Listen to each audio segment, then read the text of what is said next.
आप सभी को प्रणाम। मैं डॉक्टर प्रवीण कुमार। तमाम विद्यार्थियों ने सवाल पूछे और सबसे ज्यादा सवाल ये थे कि भाई सर हम लोग इसकी तैयारी कैसे करें। को करिकुलर राष्ट्रीय शिक्षा नीति 2020 के अंतर्गत जो को करिकुलर पेपर्स आए हैं उनकी तैयारी हम कैसे करें, राइट। तो उसकी तैयारी कैसे करें के लिए इसके जवाब में तो यह देखिए, ये self study, personal efforts students के वो ज्यादा है। इसके लिए कोई अलग से क्लासेस की व्यवस्था राष्ट्रीय शिक्षा नीति में तो नहीं है। हाँ, यह है कि कुछ टीचर्स जो थोड़ा इंटरेस्ट लेते हैं छात्र हित में, गाइड करते रहते हैं बच्चों को, राइट। वैसे मैं सभी स्टूडेंट्स को सलाह देता हूं कि वो अपनी यूनिवर्सिटी की वेबसाइट पर जा करके इससे रिलेटेड जो सिलेबस है आपके को करिकुलर, अब ये को करिकुलर में आपके जो पेपर्स हैं वो पेपर्स आपके फर्स्ट सेमेस्टर में तो देखिए आपके यहाँ food nutrition and hygiene, right. और थर्ड सेमेस्टर में human values and environmental studies है, ठीक। फिफ्थ सेमेस्टर में analytical ability and digital awareness. क्योंकि इस समय ये आपका ओल्ड सेमेस्टर चल रहा है तो मैंने फर्स्ट, थर्ड और फिफ्थ ये पहले तीनों साल में कंपलसरी है वर्तमान में। तो ओल्ड सेमेस्टर के मैंने आपको बताए हैं। इसके अलावा सेकंड सेमेस्टर में फर्स्ट एड एंड हेल्थ नाम से है जो इवन सेमेस्टर्स हैं। फोर्थ सेमेस्टर में फिजिकल एजुकेशन एंड योगा है।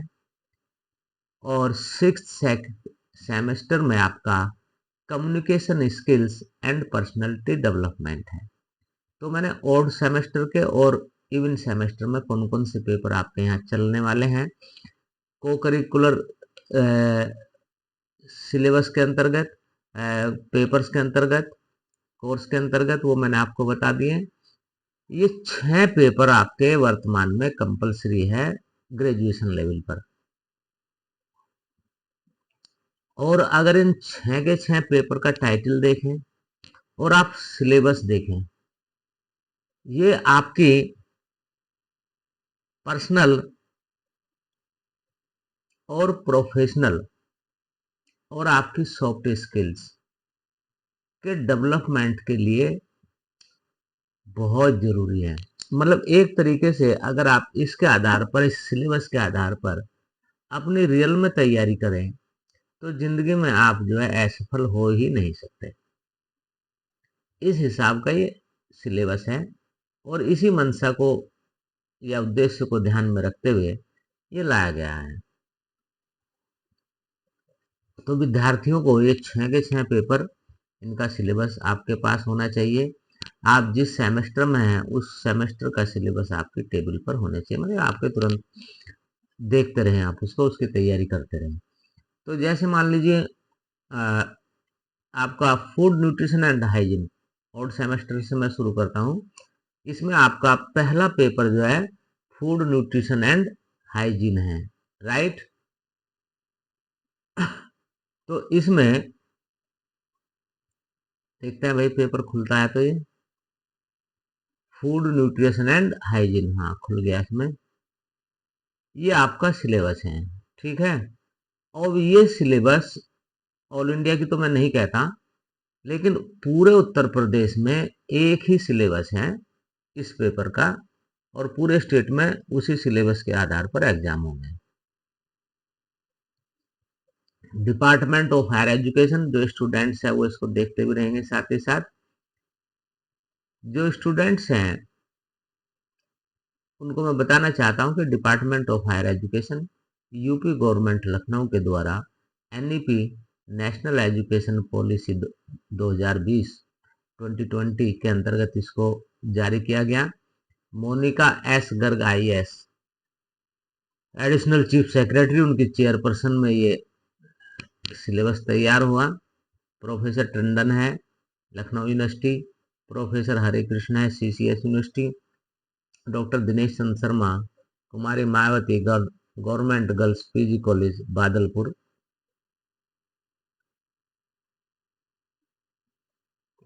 तो ये आपके नीतू सिंह है और शिवानी वर्मा है सब्जेक्ट एक्सपर्ट के रूप में।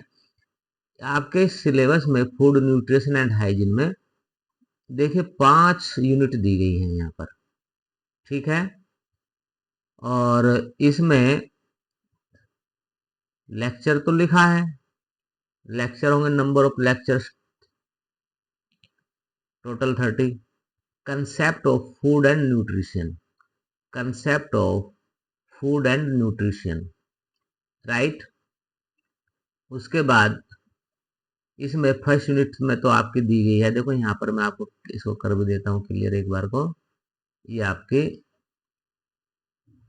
इसमें आपको definition of food, nutrients, nutrition, health, balanced diet, types of nutrition, optimum nutrition, nutrition के बारे में है, फूड और न्यूट्रिशन के बारे में है, फूड ग्रुप्स है, फंक्शंस ऑफ फूड है, न्यूट्रिएंट्स में मैक्रो और माइक्रो इन दोनों की कैटेगरी है, कार्बोहाइड्रेट्स है, फैट है, ये चीजें इन्होंने सेकंड यूनिट में दिया न्यूट्रिएंट्स के बारे में। प्रोटीन है, मिनरल्स है, विटामिन्स, राइट। इन सब के बारे में देखो हाई स्कूल में साइंस में थोड़ा बहुत सभी ने पढ़ा होगा, उसी को थोड़ा सा आपको इम्प्रूव करना है लेकिन थोड़ा साइंटिफिक तरीके से। 100 डेज 1000 डेज न्यूट्रिशन को प्लान है, उसके बारे में दिया है। पेरेंटल न्यूट्रिशन दिया है, breast formula feeding, birth 6 month, इस तरीके से कुछ दिया हुआ है। तो ये सिलेबस। उसके बाद फोर्थ सेमेस्टर और फोर्थ यूनिट में कम्युनिटी हेल्थ कंसेप्ट दिया है, कम्युनिटी है ना, immunity boosting food, causes of common disease, diabetes, hypertension, obesity, constipation, diarrhoea, typhoid, जो बीमारियां होती है सामान्य सी, ठीक है ना, उन सब के बारे में इसमें पूछा गया है। ये सिलेबस सभी के पास होना चाहिए और यही सिलेबस आपका पूरे यूपी में चलता है।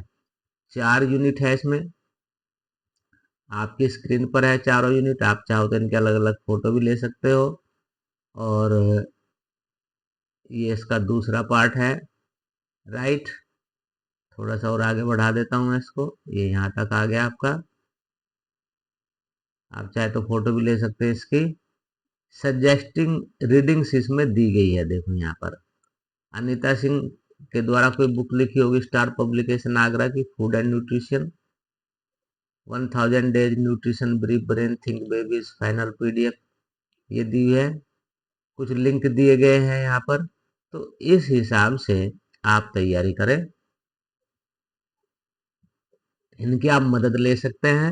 इसके अलावा एटीएन एकेडमी, एटीएन एकेडमी का यूट्यूब चैनल, एटीएन एकेडमी का ब्लॉग, एटीएन एकेडमी का Facebook group, Facebook page, digital library, इन पर भी जा करके आप इससे संबंधित चीजें पा सकते हैं, ठीक है, स्टडी मटेरियल। तो ये तो बात हुई आपकी किसकी, ये बात हुई आपकी फूड न्यूट्रिशन एंड हाइजीन, जो कि आपके पहले सेमेस्टर में है, ठीक है, चाहे बीए के स्टूडेंट हो, चाहे बीएससी के या बीकॉम के। अब इसके बाद बारी आती है किसकी, थर्ड सेमेस्टर। थर्ड सेमेस्टर में आपका human values and environmental studies या एनवायरमेंट स्टडी, ये है आपका पेपर, राइट। तो जैसा मैंने पहले बताया ये थर्ड सेमेस्टर का है, इसमें यहाँ पर लिखा हुआ भी है। और जो बच्चे, जो स्टूडेंट्स उत्तर प्रदेश में थर्ड सेमेस्टर में हैं, उन्हें ये सिलेबस पढ़ना है, इस सिलेबस के अनुसार जो है उनका पेपर होगा, ठीक है। और जैसा कि इसका पेपर का नाम बताया, human values and environment study, तो इसमें आपको वैल्यूज के बारे में, अच्छी अच्छी बातों के बारे में, इसमें कितने यूनिट है पहले वो देख लेते हैं। इसमें भी आपकी 4 यूनिट है, राइट। 4 यूनिट में जो पहली 2 यूनिट है आपकी, आप चाहे तो इसका फोटो भी ले सकते हो। Human values introduction, values, characteristics, types, developing value system in Indian organisation, values in business management, value based organisation, transcultural human values in management, Swami Vivekananda philosophy. तो इस तरीके से एपीजे अब्दुल कलाम के बारे में, गांधी जी के कंसेप्ट सेवन सिंस के बारे में, human values and present practice, क्या क्या इश्यू है, corruption, bribe, privacy policy, web, social media, cyber threats, online shopping remedies. ठीक है, तो इस तरीके से आपको UK bribery act, introduction to sustainable policies and practices in Indian economy, principles of ethics, secular and spiritual values in management. तो ये तमाम चीजें इसमें यहाँ पर दी गई है। ठीक है ना। अब आपको ये देखना है कि आपकी तैयारी इस हिसाब से है या नहीं। तो 4 यूनिट मैंने आपको बताई। कॉरपोरेट सोशल रेस्पॉन्सिबिलिटी, समझ रहे हो ना। इसमें क्या है, nature, levels, phases, models of CSR, corporate governance, CSR and modern business tycoons. Ratan Tata तो खैर चले गए जब ये बना होगा, Azim Premji and Bill Gates, उस समय जिंदा थे रतन टाटा जी। तो पहली यूनिट में तो आपका ये है। सेकंड यूनिट में इसने क्या कहा है, holistic approach in decision making. देखिए डिसीजन मेकिंग के बारे में कहा जाता है कि हर कदम हमारा डिसीजन पर आधारित होता है। जजमेंट, आगे बढ़ना या नहीं बढ़ना, पीछे हटना कि नहीं हटना, दाएं चलना बाएं चलना, हमारा माइंड डिसाइड करता है। राइट। तो डिसीजन के ऊपर आपकी सक्सेस निर्भर करती है। अब डिसीजन आपके सही होंगे तो आपकी तरक्की होगी, डिसीजन आपके सही नहीं होंगे तो आप फ्लॉप हो जाएंगे जिंदगी दुनिया में। Discussion through dilemmas, case studies भी है इसमें। राइट, सेकंड यूनिट में। तो इस तरीके से आपका इस 4 यूनिट का अच्छा खासा सिलेबस है।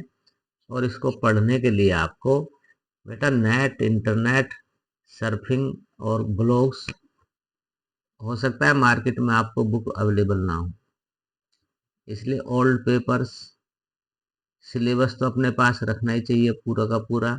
आप यूनिवर्सिटी की वेबसाइट से सिलेबस ले सकते हो, और वहाँ नहीं है तो आप जो व्हाट्सएप के माध्यम से मैसेज भेजे तो हम आपको लिंक भेज देंगे अपने ब्लॉग का, उस पर भी ये सिलेबस है। एनवायरमेंटल लॉज, हाँ थर्ड यूनिट जो है इसमें इकोसिस्टम है। इकोसिस्टम सीधे सीधे ये है कि जो हमारी आर्थिक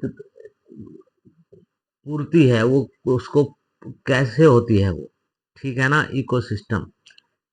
राइट, मनुष्य क्या, इकोसिस्टम क्या है उसके बारे में। ठीक है ना।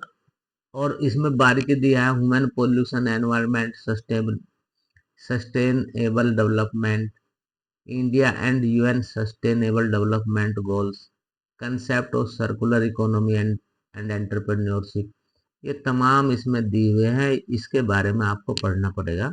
दूसरा मैं इस बीच आपको ये भी बता दूं कि ये जो सिलेबस है, ये सिलेबस न केवल आपको यहाँ पेपर पास करने के लिए, एग्जाम पास करने के लिए, बल्कि आपकी प्रैक्टिकल लाइफ में भी काम आएंगे। पढ़ाई के बाद भी जब आप काम धाम सब निमट जाएंगे, अपना घर बसा लेंगे, उसके बाद भी आपकी जिंदगी में काम आने वाले हैं। लेकिन सर्विसेज के एग्जाम में भी इसमें से बहुत सारे क्वेश्चंस आपके सेट होने वाले हैं। अगर आप कहीं इंटरव्यू बेस्ड इंटरव्यू हो रहा है आपका, तो इंटरव्यू में भी ये सब चीजें आपको बेनिफिट देगी। इसलिए इन सब्जेक्ट को आपको बारीकी से पढ़ना है, केवल परीक्षा में पास होने के लिए मत पढ़िए। इसका जो सिलेबस है वो अपना आप में इतना बेहतरीन है कि ये आपको न केवल इन एग्जाम्स के, बल्कि आपकी लाइफ के साथ साथ आपके जो सर्विस एग्जाम्स हैं, चाहे वो रिटन हो, चाहे आपके ओरल हो, चाहे इंटरव्यू बेस्ड हो, ग्रुप डिस्कशन हो, वहाँ ये सब आपको सिलेबस की जो समझ है वो आपको पे करेगी, फायदा पहुंचाएगी। इसलिए इसको अच्छे से पढ़िए, हल्के में मत लीजिए। Environment laws, international advancement of environmental conservation, role of National Green Tribunal. अब बहुतों ने तो एनजीटी का नाम ही नहीं सुना होगा। एयर क्वालिटी इंडेक्स के बारे में आपको पढ़ना है, right. Importance of Indian traditional knowledge on environment, बताइए। Bio assessment of environmental quality, environmental management system, ये तमाम चीज इसमें दी हुई है। सिलेबस रियल में मेरी दृष्टि से अपने आप में बेहद ही महत्वपूर्ण है, ये बहुत ही फायदेमंद है। अब आते हैं हम फिफ्थ सेमेस्टर, क्योंकि हम और सेमेस्टर का इस वीडियो में लेंगे। तो फिफ्थ सेमेस्टर में आपका जो पेपर है उसका नाम है analytical ability and digital awareness. इसमें भी 4 यूनिट है आपकी, राइट। ये भी उत्तर प्रदेश सरकार द्वारा जारी किया गया है, राइट। इसमें जो है नीचे लोग चेंज हो गए हैं, और यहाँ पर पेपर का नाम तो बता दिया हमने आपको। सेमेस्टर फिफ्थ में ये एनालिटिक एबिलिटी है भाई, ये एनालिटिकल एबिलिटी नहीं, analytic ability and digital awareness. चलिए, और इसमें ये यूनिट है, 2 क्रेडिट का है, को करिकुलर है, अल्फाबेट टेस्ट। अब इसके देखो 2 पार्ट कर लीजिए। एक तो आपका एनालिटिक एबिलिटी, जिसमें आपके सारे arithmetic reasoning, blood relations, coding, decoding, logical Venn diagram, sitting arrangement, course of action, critical reasoning, analytical and decision, paper cutting, dice, cube, embedded figure and counting of figures, right, pattern completion and figure series। तो इसमें पहला part तो आपका हुआ है जो mental ability and reasoning, mental ability analytic, mental ability and reasoning, कुछ ऐसा करके हम लोग आमतौर से बोलते हैं। या सीधे सीधे मैं आपको बताऊं, जो सर्विस की तैयारी के लिए जो रीजनिंग वगैरह पढ़ते हैं उससे रिलेटेड सारा का सारा आधा पार्ट तो इसका उससे संबंधित है, और आधा पार्ट इस पेपर में आपका जो analytic ability and digital awareness है, आधा पार्ट आपका संबंधित है किससे, डिजिटल अवेयरनेस। डिजिटल अवेयरनेस में भी आपको देखिए, यहाँ पर आप फोटो ले सकते हैं अगर आपके पास सिलेबस नहीं है इतने का। 3 यूनिट का यहाँ फोटो ले लीजिए, उसके बाद 3 यूनिट यहाँ पूरी नहीं हुई, उसका एक पार्ट आपका यहाँ पर रह गया तीसरी यूनिट का। तो दूसरी में कंप्यूटर वाला हो गया, MS वर्ड है शायद इसमें पहले में, हाँ, कंप्यूटर बेसिक्स, इसमें आपको block diagram of digital computer, classification computer, memory system, primary storage, auxiliary memory, cache computer software, MS Word basics, ठीक है ना, page setup, tables, mail merge. उसके बाद MS एक्सेल, ये आपको दिया हुआ है। MS एक्सेल में क्या है मेरे भाई, आप ये भी कंप्यूटर का ही है पूरा का पूरा। Introduction of open source application, एक इसमें ये भी ऐड किया हुआ है। 4th यूनिट में आपको वेब सर्फिंग, आप फोटो ले सके तो ले सकते हो। Web surfing, an overview working of internet, browsing the internet, email components. तो ये आपका cyber security, web surfing and cyber security. तो तीसरी यूनिट में कंप्यूटर के बारे में है मुख्य रूप से, और चौथी यूनिट में है तो कंप्यूटर से ही इंटरनेट बेस समझ लो उसको, वो इंटरनेट से रिलेटेड है, राइट। तो इसमें वेब सर्फिंग और साइबर सिक्योरिटी, इनके बारे में आपको दिया है। तो ये सिलेबस भी आपका वर्तमान समय में आपके लिए बहुत ही फायदेमंद है, फ्यूचर में भी फायदेमंद होने वाला है। इन सब चीजों की जानकारी आपको होनी चाहिए। ये एक तरीके से आपको सॉफ्ट स्किल के रूप में भी फायदा पहुंचाएगा, ठीक है। तो अब मैंने आपको तीनों ही वो बता दिए कि पहले सेमेस्टर में को करिकुलर के अंतर्गत आपका कौन सा चल रहा है, food nutrition and hygiene, third semester में आपका human values and environment studies, और फिफ्थ सेमेस्टर में आपका क्या है, analytic ability and digital awareness. Right, ये आपकी जिंदगी में बहुत ही काम आने वाले हैं, न केवल परीक्षा की दृष्टि से बल्कि व्यवहारिक दृष्टि से भी ये पेपर्स आपको फायदा पहुंचाएंगे। राइट, तो मेरा सभी विद्यार्थियों से यही अनुरोध है कि आप जो है इसको मन लगा करके पढ़ें, न केवल परीक्षा पास करने की दृष्टि से पढ़े बल्कि जिंदगी में काम आने वाले इसलिए और अच्छे से पढ़े। कोई कठिनाई है तो निसंकोच आप व्हाट्सएप पे भेजिए। अगर आपको कोई टॉपिक क्लियर नहीं हो रहा तो उसके ऊपर भी हम लोग वीडियो बना करके भेज देंगे। राइट, बस दरख्वास्त यही है, निवेदन सभी से यही है कि चैनल को लाइक और सब्सक्राइब करने के साथ साथ आप बेल आइकन भी उसका दबाएंगे तो इससे न केवल हमें मोटिवेशन प्राप्त होता है बल्कि हमें आपके लिए और अच्छी वीडियो बनाने की प्रेरणा मिलती है। राइट, क्योंकि हम ह्यूमन रिसोर्सेज डेवलपमेंट के क्षेत्र में काम कर रहे हैं और ह्यूमन रिसोर्सेज डेवलपमेंट केवल पढ़ाई नहीं है, तमाम एंगल्स है इसमें एचआरडी के।